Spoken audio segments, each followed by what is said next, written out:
¿Alguna vez te has cuestionado por qué Dios decide no salvar a ciertas personas? Esta interrogante ha resonado a lo largo de generaciones. Si Dios es amor infinito, ¿por qué no permite que algunas personas ingresen al reino de los cielos? ¿Qué tipos de personas no serán salvadas? Hoy, en este fascinante recorrido, exploraremos uno de los misterios más profundos de la humanidad. Presta atención, ya que vamos a revelar los 7 tipos de personas que, según la Biblia, no serán salvadas y no podrán entrar al reino de Dios. Prepárate, porque lo que estás a punto de escuchar podría cambiar tu vida para siempre. Escucha atentamente y reflexiona si podrías estar en alguno de estos grupos. Si es así, Dios te está enviando este mensaje y brindándote el tiempo necesario para que regreses a su camino. Comencemos entendiendo por qué Dios, siendo amor infinito, niega la entrada a algunas personas. Dios ama infinitamente a toda la humanidad sin excepción. Su amor no tiene fronteras ni condiciones. Sin embargo, su amor no está separado de su justicia.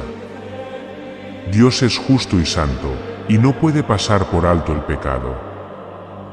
Jesús nos advierte, seriamente, no todo el que me dice, Señor, Señor, entrará en el reino de los cielos, sino solo el que hace la voluntad de mi Padre que está en el cielo. Por lo tanto, el amor de Dios es vasto y profundo, abarcando a toda la humanidad.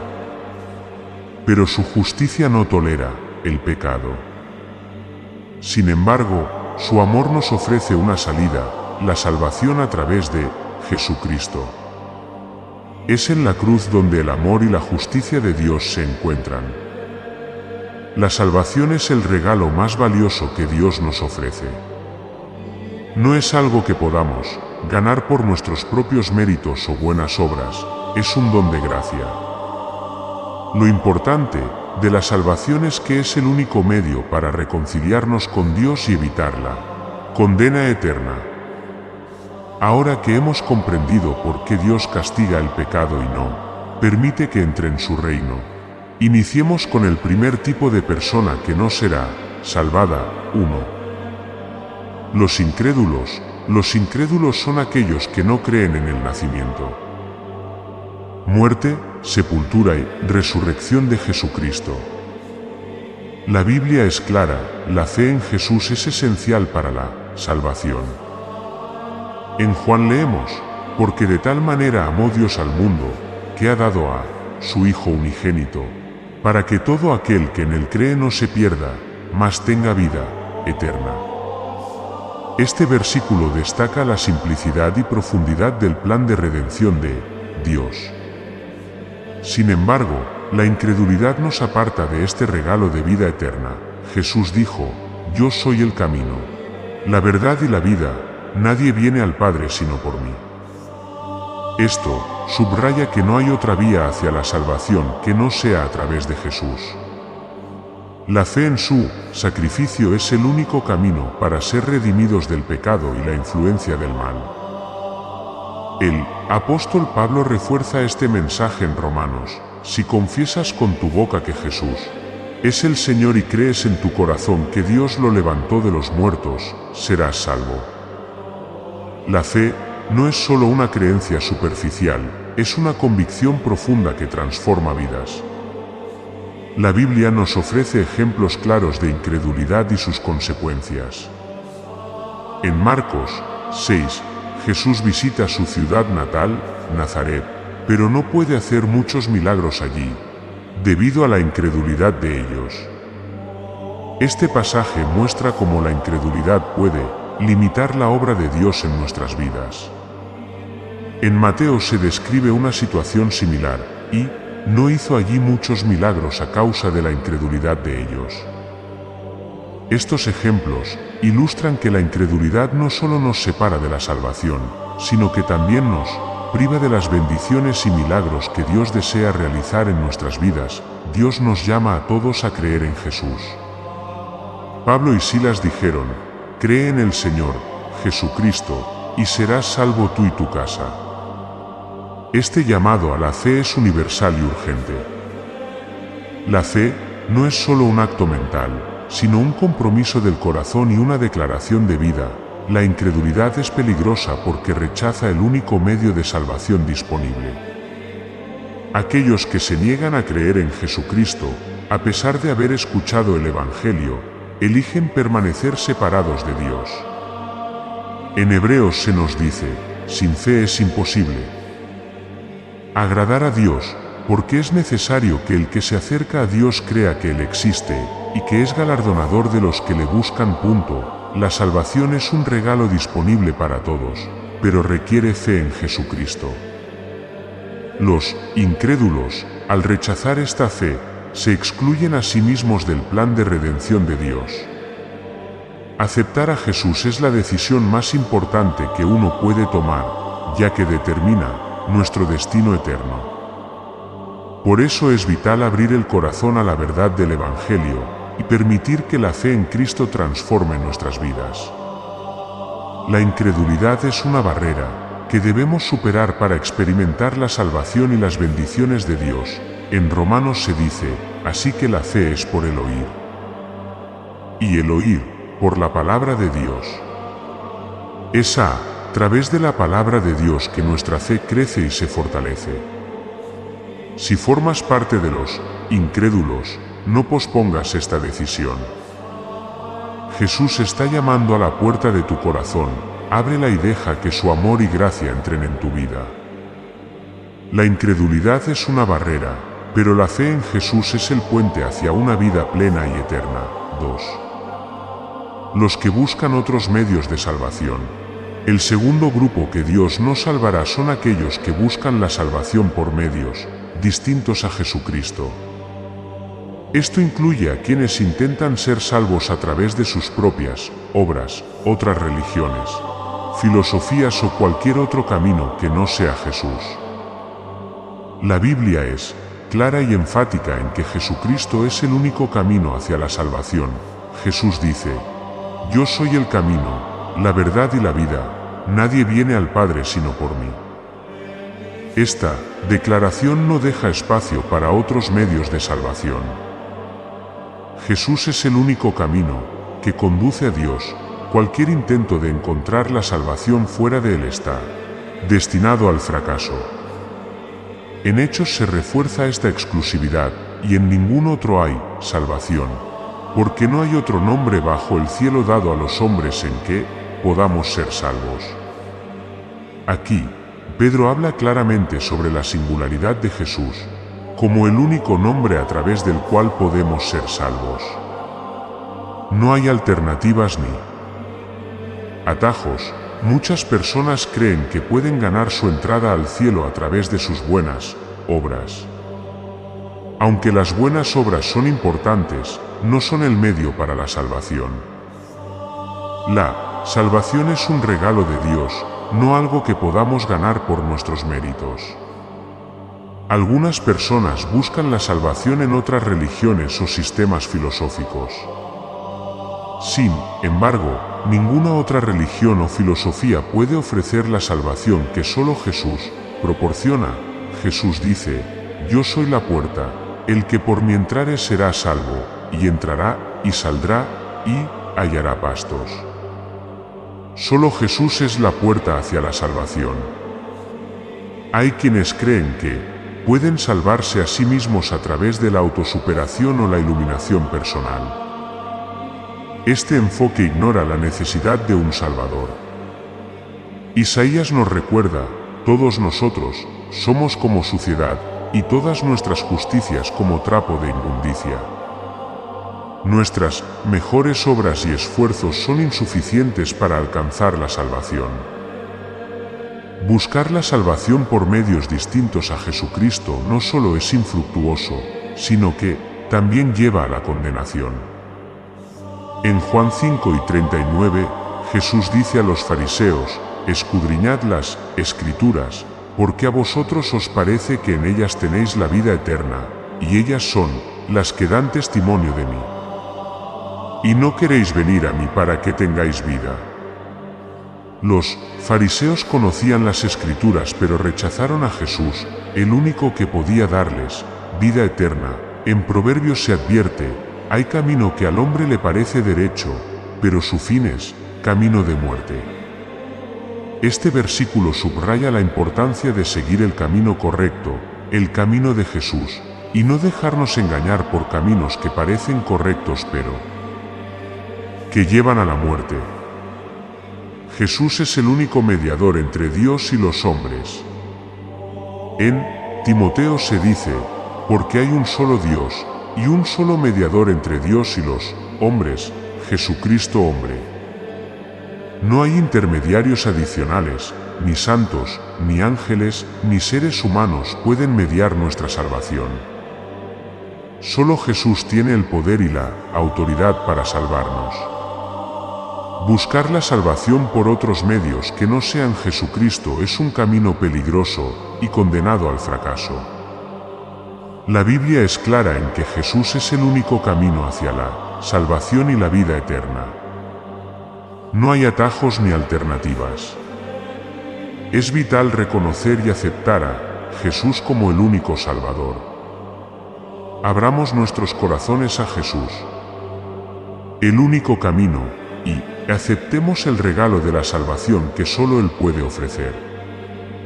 La eternidad depende de esta decisión. 3. Los hipócritas. Un hipócrita es alguien que finge ser lo que no es, que muestra una apariencia de piedad mientras su corazón está lejos de Dios. La Biblia advierte repetidamente contra la hipocresía, especialmente en la vida religiosa. La palabra hipócrita proviene del griego hipokrites, que significa actor o fingidor. En el contexto bíblico, un hipócrita es alguien que pretende ser devoto y justo, pero cuyo corazón y acciones no reflejan una verdadera fe y devoción a Dios. Jesús condenó fuertemente la hipocresía religiosa. En Mateo 11 y 27, Jesús dice: «Ay de vosotros, escribas y fariseos, hipócritas, porque sois semejantes a sepulcros, blanqueados, que por fuera se muestran hermosos, pero por dentro están llenos de huesos de muertos y de toda inmundicia. Así también vosotros, por fuera a la verdad os mostráis justos a los hombres, pero por dentro estáis llenos de hipocresía e iniquidad». Aquí, Jesús describe a los hipócritas como aquellos que parecen justos por fuera pero están llenos de pecado por dentro. Los fariseos son el ejemplo más claro de hipocresía en el Nuevo Testamento. Jesús dice: «Y cuando ores, no seas como los hipócritas, porque ellos aman el orar en pie en las sinagogas y en las esquinas de las calles, para ser vistos por los hombres. De cierto, os digo que ya tienen su recompensa». Los fariseos oraban en público para ser vistos, admirados, no por una verdadera devoción a Dios. En Hechos 5, Ananías y Safira vendieron una propiedad y pretendieron dar todo el dinero a la iglesia, pero retuvieron una parte para ellos. Este acto de hipocresía les costó la vida. Su historia muestra la gravedad de fingir una devoción que no es sincera. La hipocresía es un pecado grave porque distorsiona la verdadera naturaleza de la fe y engaña tanto a los demás como al propio hipócrita. En Mateo 7 y 21, Jesús advierte: «No todo el que me dice, Señor, Señor, entrará en el reino de los cielos, sino el que hace la voluntad de mi Padre que está en los cielos». Esta advertencia muestra que no basta con realizar actos religiosos. La verdadera obediencia y fe son esenciales. Lucas también advierte: «Guardaos de la levadura de los fariseos». ¿Qué es la hipocresía? Jesús compara la hipocresía con la levadura porque puede extenderse y contaminar rápidamente. La hipocresía corrompe la integridad de la comunidad de fe y socava la sinceridad del testimonio cristiano. Dios desea una relación genuina y sincera con cada persona. En Isaías se dice: porque este pueblo se acerca a mí con su boca y con sus labios me honra. Pero su corazón está lejos de mí, y su temor de mí no es más que un mandamiento de hombres que les ha sido enseñado.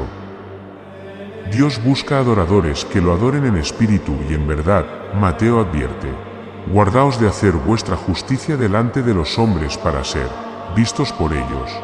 De otra manera no tendréis recompensa de vuestro Padre que está en los cielos. La verdadera justicia y piedad no buscan el reconocimiento humano, sino agradar a Dios. Para evitar la hipocresía, debemos examinar nuestros corazones y motivaciones. El Salmo 139 es una oración poderosa. Examíname, oh Dios, y conoce mi corazón. Pruébame y conoce mis pensamientos, y ve si hay en mi camino de perversidad. Y guíame en el camino eterno. Pedirle a Dios que nos examine y nos purifique de la hipocresía es crucial para una vida de fe auténtica. La hipocresía es un grave obstáculo para la salvación porque presenta una fachada de fe sin una verdadera transformación del corazón. Dios no puede salvar a los hipócritas, porque su fe es falsa y superficial. La verdadera fe requiere sinceridad, autenticidad, un corazón alineado con la voluntad de Dios. Invitemos a Dios a purificar nuestros corazones y a guiarnos en el camino de la verdadera justicia. Que nuestra fe no sea una actuación para los demás, sino una expresión genuina de amor y devoción a Dios. Vivamos de manera que nuestras acciones reflejen verdaderamente la transformación que Dios ha hecho en nuestras vidas. Solo así podremos estar seguros de que nuestra fe es genuina y nuestra salvación segura. 4. Los autoconfiados en su propia justicia. El cuarto grupo que Dios no salvará son aquellos que confían en su propia justicia. La autoconfianza en nuestras propias obras y méritos como medio de salvación es un error grave. Jesús ilustró esto en la parábola del fariseo y el publicano, ofreciendo una clara muestra de la autoconfianza en la propia justicia. En Lucas 18, 9-14, Jesús cuenta: dos hombres subieron al templo a orar, uno era fariseo y el otro publicano. El fariseo, puesto en pie, oraba consigo mismo de esta manera: Dios, te doy gracias porque no soy como los demás hombres, ladrones, injustos, adúlteros, ni aun como este publicano. Ayuno 2 veces a la semana, doy diezmos de todo lo que gano. Mas el publicano, estando lejos, no quería ni aun alzar los ojos al cielo, sino que se golpeaba el pecho, diciendo: Dios, sé propicio a mí, pecador. Os digo que éste descendió a su casa justificado antes que el otro, porque cualquiera que se enaltece será humillado, y el que se humilla será enaltecido. En esta parábola, el fariseo representa a los que confían en su propia justicia, jactándose de sus obras y menospreciando a los demás. El publicano, por otro lado, reconoce su pecado y depende de la misericordia de Dios. La autoconfianza en la propia justicia conduce a la arrogancia y a un falso sentido de seguridad. La Biblia enseña que todos hemos pecado y estamos destituidos de la gloria de Dios. Romanos 3:23. No podemos alcanzar la salvación por nuestras propias fuerzas. En Efesios 2:8-9 se nos dice: porque por gracia sois salvos por medio de la fe, y esto no de vosotros, pues es don de Dios, no por obras, para que nadie se gloríe. La salvación es un regalo inmerecido de Dios, y no podemos alcanzarla a través de nuestras propias obras. Isaías 64 nos recuerda que nuestras mejores obras son como trapo de inmundicia ante Dios. Incluso nuestras acciones más justas son insuficientes para alcanzar la santidad de Dios. La autoconfianza en nuestra propia justicia ignora esta verdad y nos hace creer que podemos alcanzar la salvación por nuestros propios méritos. En Romanos, Pablo habla sobre los judíos que buscaban establecer su propia justicia, porque ignorando la justicia de Dios y procurando establecer la suya propia, no se han sujetado a la justicia de Dios. Porque el fin de la ley es Cristo, para justicia a todo aquel que cree.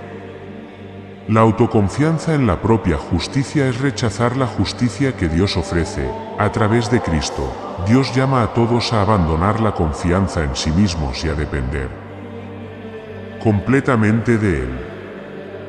En Santiago 4:6 se dice, Dios resiste a los soberbios y da gracia a los humildes.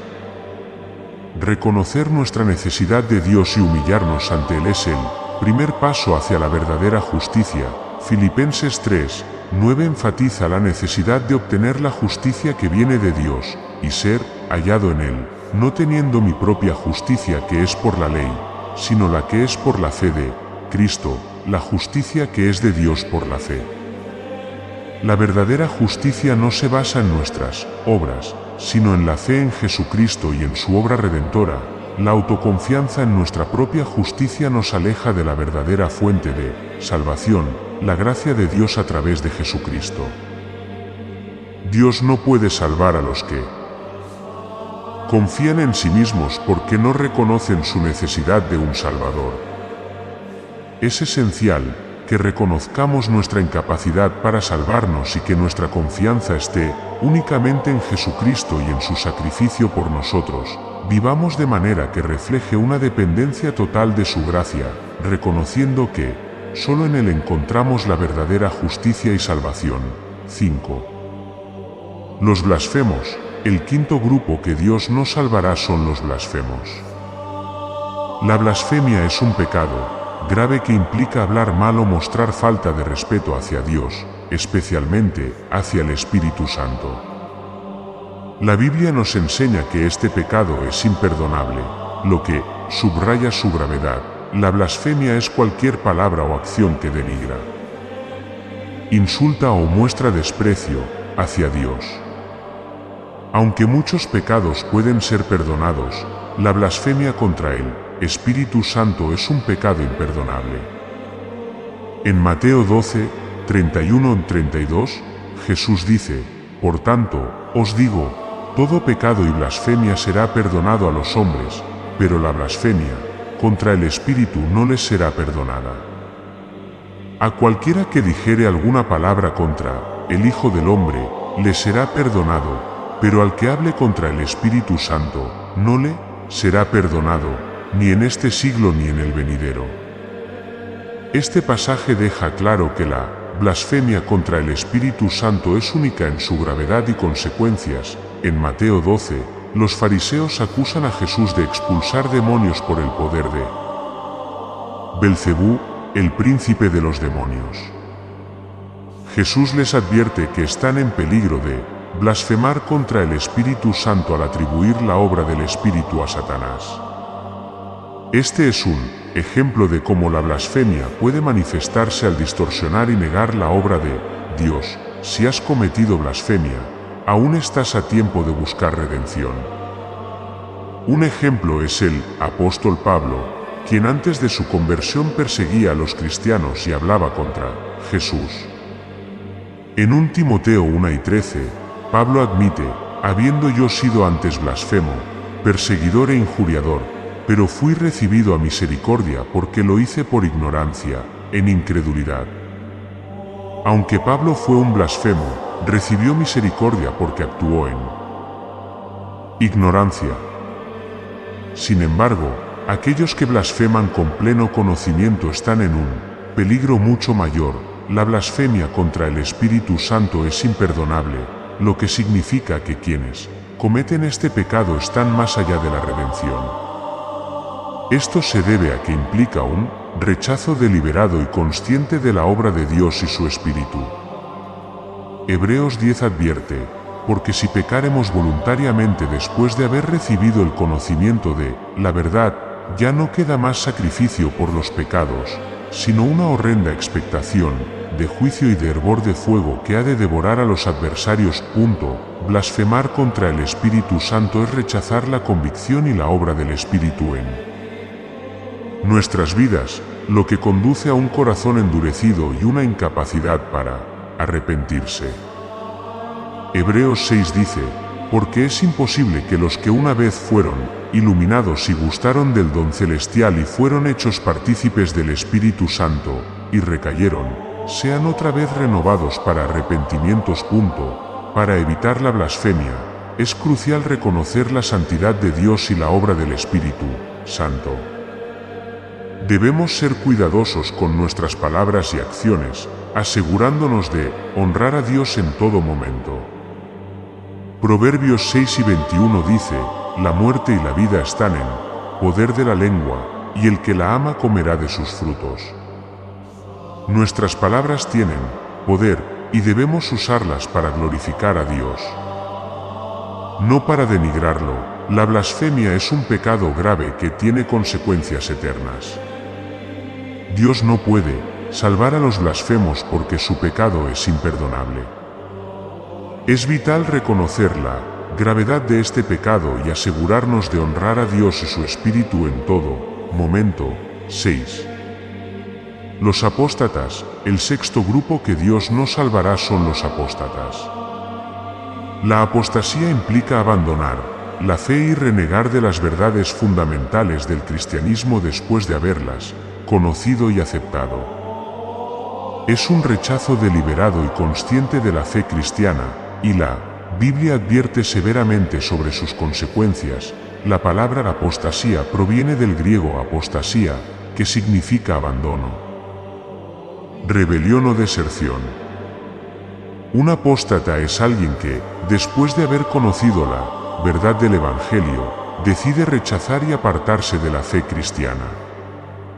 La apostasía es, más que un simple desvío, es una decisión consciente de rechazar a Dios y volver al pecado. Hebreos 6, 4-6 describe la gravedad de la apostasía, porque es imposible que los que una vez fueron iluminados y gustaron del don celestial y fueron hechos partícipes del Espíritu Santo, y asimismo gustaron de la buena palabra de Dios y los poderes del siglo venidero, y recayeron, sean otra vez renovados para arrepentimiento, crucificando de nuevo para sí mismos al Hijo de Dios y exponiéndolo a vituperio.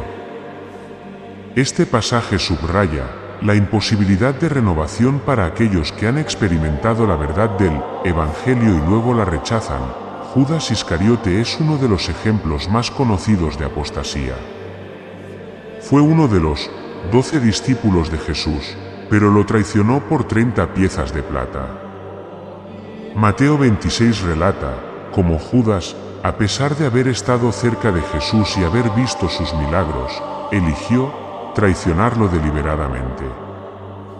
Su arrepentimiento posterior fue insuficiente, y su historia termina en suicidio, mostrando la desesperación y la condenación que acompañan a la apostasía. En 2 Timoteo 4:10, Pablo menciona además, porque demás me ha desamparado, amando este mundo, y se ha ido a Tesalónica. Demás era un colaborador cercano de Pablo, pero eligió abandonar la fe por amor al mundo. Este ejemplo muestra cómo el atractivo del mundo puede llevar a la apostasía. Los apóstatas rechazan la gracia de Dios y su oferta de salvación, eligiendo deliberadamente volver al pecado. Dios no puede salvar a los apóstatas porque su rechazo de la fe es total y consciente. La apostasía tiene consecuencias eternas.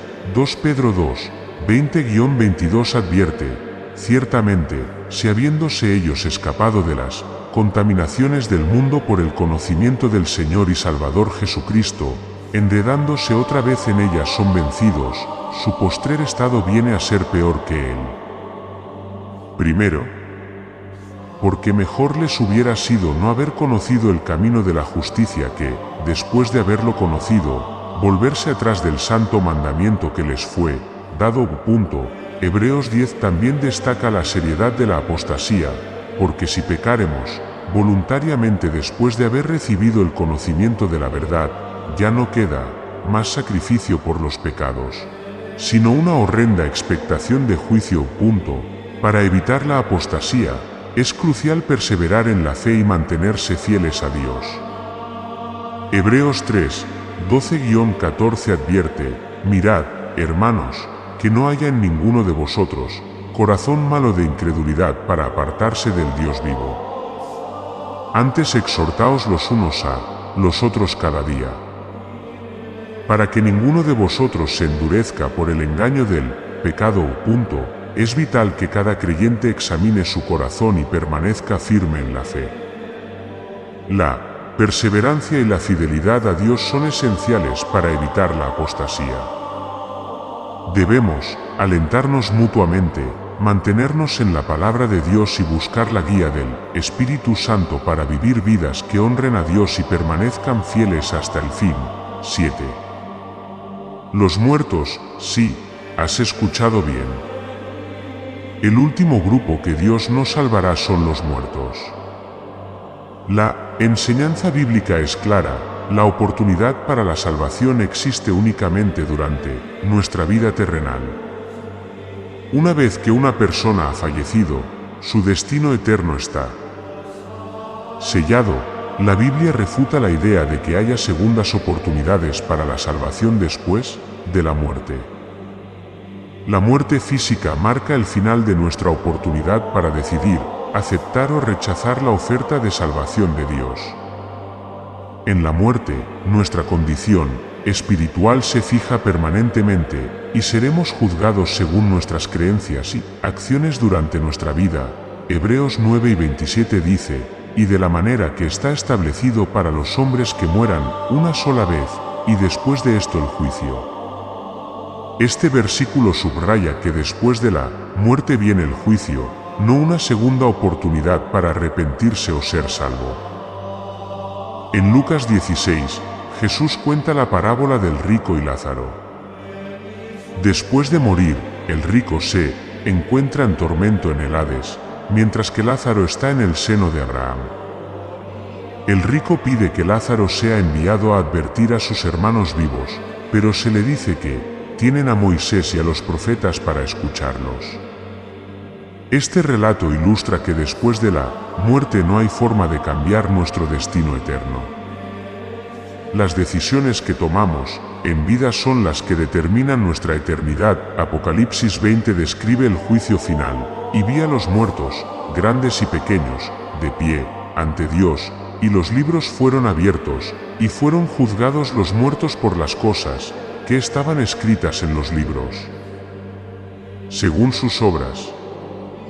Este pasaje refuerza que al final, todos serán juzgados por lo que hicieron en vida. No hay mención de oportunidades después de la muerte para cambiar nuestro destino. El destino eterno de cada persona se determina por su respuesta a la oferta de salvación de Dios en vida. Jesús enfatiza la necesidad de estar preparados y vivir en fe. En Mateo 12:44, Jesús dice: por tanto, también vosotros estad preparados, porque el Hijo del Hombre vendrá a la hora que no pensáis.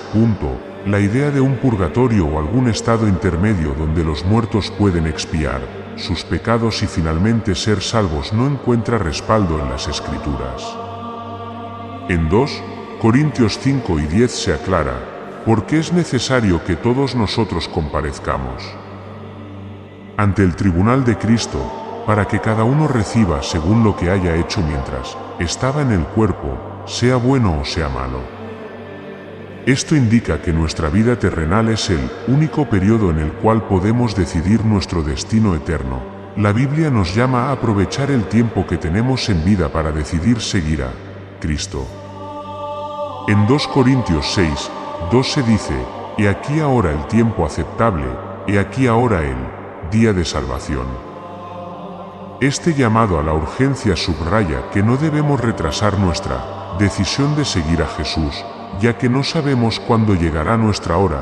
Hebreos 3:15 advierte: si oyereis hoy su voz, no endurezcáis vuestros corazones. Este versículo es un recordatorio de que debemos responder al llamado de Dios mientras todavía tenemos tiempo. La muerte marca el final de nuestra oportunidad de aceptar la salvación. Dios no puede salvar a los muertos porque la decisión de aceptar o rechazar a Jesús debe hacerse en vida.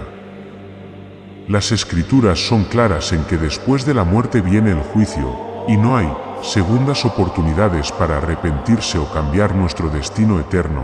Es crucial que tomemos en serio nuestra necesidad de decidir por Cristo ahora. Vivamos nuestras vidas de manera que refleje nuestra fe y compromiso con Dios, asegurándonos de que estamos preparados para el momento en que enfrentemos el juicio divino. Invitemos a Dios a ayudarnos a vivir con urgencia y propósito, reconociendo la importancia de nuestra decisión de seguir a Jesús en el presente. Que nuestras vidas sean un testimonio del poder transformador de la fe en Cristo y que estemos siempre listos para encontrarnos con nuestro Creador cuando llegue el momento. Hemos visto cómo la salvación es el don más precioso que Dios ofrece a la humanidad y es accesible a todos a través de Jesucristo. Sin embargo, no todos serán salvados, y esto no se debe a una falta de amor por parte de Dios, sino porque Él respeta nuestras decisiones y nos da el libre albedrío.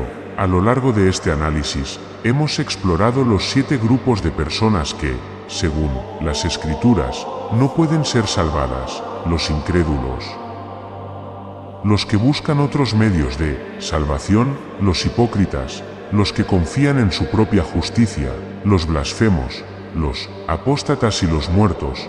Para todos los que creen, este es un llamado a examinar nuestras vidas y asegurarnos de que estamos viviendo de acuerdo con su voluntad. Evitemos la hipocresía, la autoconfianza en nuestra propia justicia y todo lo que nos aleja de Dios. Perseveremos en la fe y mantengámonos fieles a Dios hasta el fin. Oración. Gracias, Señor, por tu inmenso amor y por el regalo de la salvación a través de tu Hijo, Jesucristo. Te pedimos que nos ayudes a vivir de acuerdo con tu voluntad, evitando todo lo que nos separa de ti. Danos la fuerza para perseverar en la fe y ser verdaderos seguidores de Cristo. Abre nuestros corazones y mentes para aceptar tu verdad y vivir vidas que te honren. En el nombre de Jesús, amén. Te animo a compartir este mensaje con las personas que aprecias, para que puedan escuchar y entender este importante mensaje de salvación. Por último, quiero recomendarte que profundices en las Escrituras y busques una relación más cercana con Dios. Bendiciones para ti y tu familia.